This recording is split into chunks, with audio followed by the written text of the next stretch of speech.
दुनिया में तीसरी अर्थव्यवस्था बनना है। और इस बीच में ये बहुत बड़ी डील, ये जो कॉरिडोर है जहां के बारे में ऐसी भी अब खबरें मिलने लगी है कि भारत इंफ्रास्ट्रक्चर तैयार करेगा, यहां के इंजीनियर्स काम करेंगे रोजगार के लिए या फिर बिजनेस के लिए, मार्केट के लिए। कितनी बड़ी उपलब्धि है, ये बहुत बड़ा उपलब्धि है। चाइना को पूरी तरह हमने नकार दिया और हरा दिया।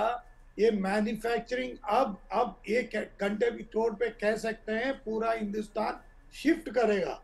ये गन शॉट में पूरी तरह हिंदुस्तान अब मैन्युफैक्चरिंग हब बनने का रास्ता साफ हो गया। इसका मतलब ये है, ये लाइन 3 लाइन बनता है। पहला लाइन ये है, यूरोपियन यूनियन को, यूरोप देश को इस संकट स्थिति में, जो अर्ध संकट में, आर्थिक व्यवस्था की जो संकट स्थिति उनके सामने जो पैदा हुई है, उनके उस मामले से बाहर निकालने के लिए ये कॉरिडोर, ये कनेक्टिविटी, जो कॉन्टिनेंटल कनेक्टिविटी है, ये बहुत बड़ा काम आएगा।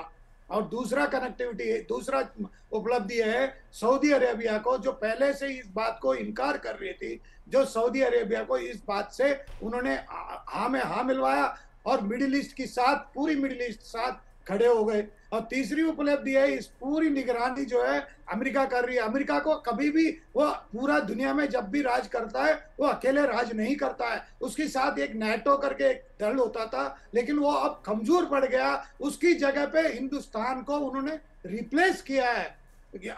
डिफेंस की तौर पे तो किया है, नहीं किया मुझे नहीं पता, लेकिन अर्थव्यवस्था के हिसाब से जो अमेरिका के साथ शोल्डर टू शोल्डर खड़े होने वाला एक अर्थव्यवस्था के रूप में भारत देश को उन्होंने स्वीकार कर दिया।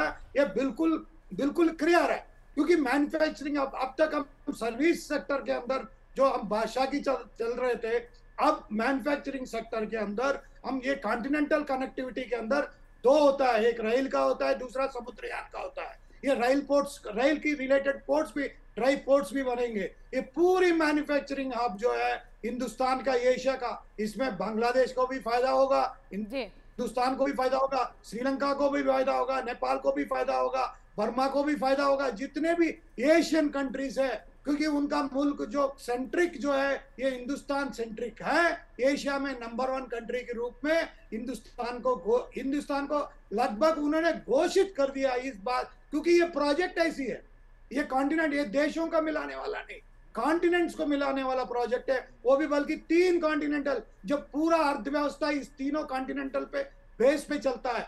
उसमें इसीलिए मोदी जी ने सूक्ष्म बुद्धि परिचय करा के उन्होंने अफ्रीका को अपनी साथ में ले लिया था, क्योंकि वो अच्छी तरह जानते थे जो नेचुरल रिसोर्सेज जो अफ्रीका में है वो लगभग हमारा हिंदुस्तान के बराबर पे बैठता है।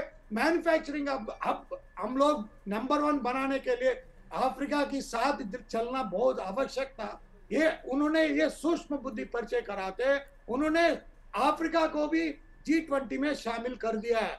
तो ये मैं साफ कहता हूं, 2027 से 2032 का जो सफर होगा, 2027 और 32 का जो सफर होगा हिंदुस्तान का, ये लगभग हमारा युग का होगा। 100% नंबर 1 पे चले जाएंगे। इकोनॉमी में इस भी बराबर अमेरिका की विकास और विस्तार की रफ्तार को किस तरीके से मजबूती से आगे बढ़ाना है, ये भारत ने दिखा दिया है। और चीन को जिस तरीके से एक कड़ा संदेश यहाँ पर दिया गया है, AK सिवाच है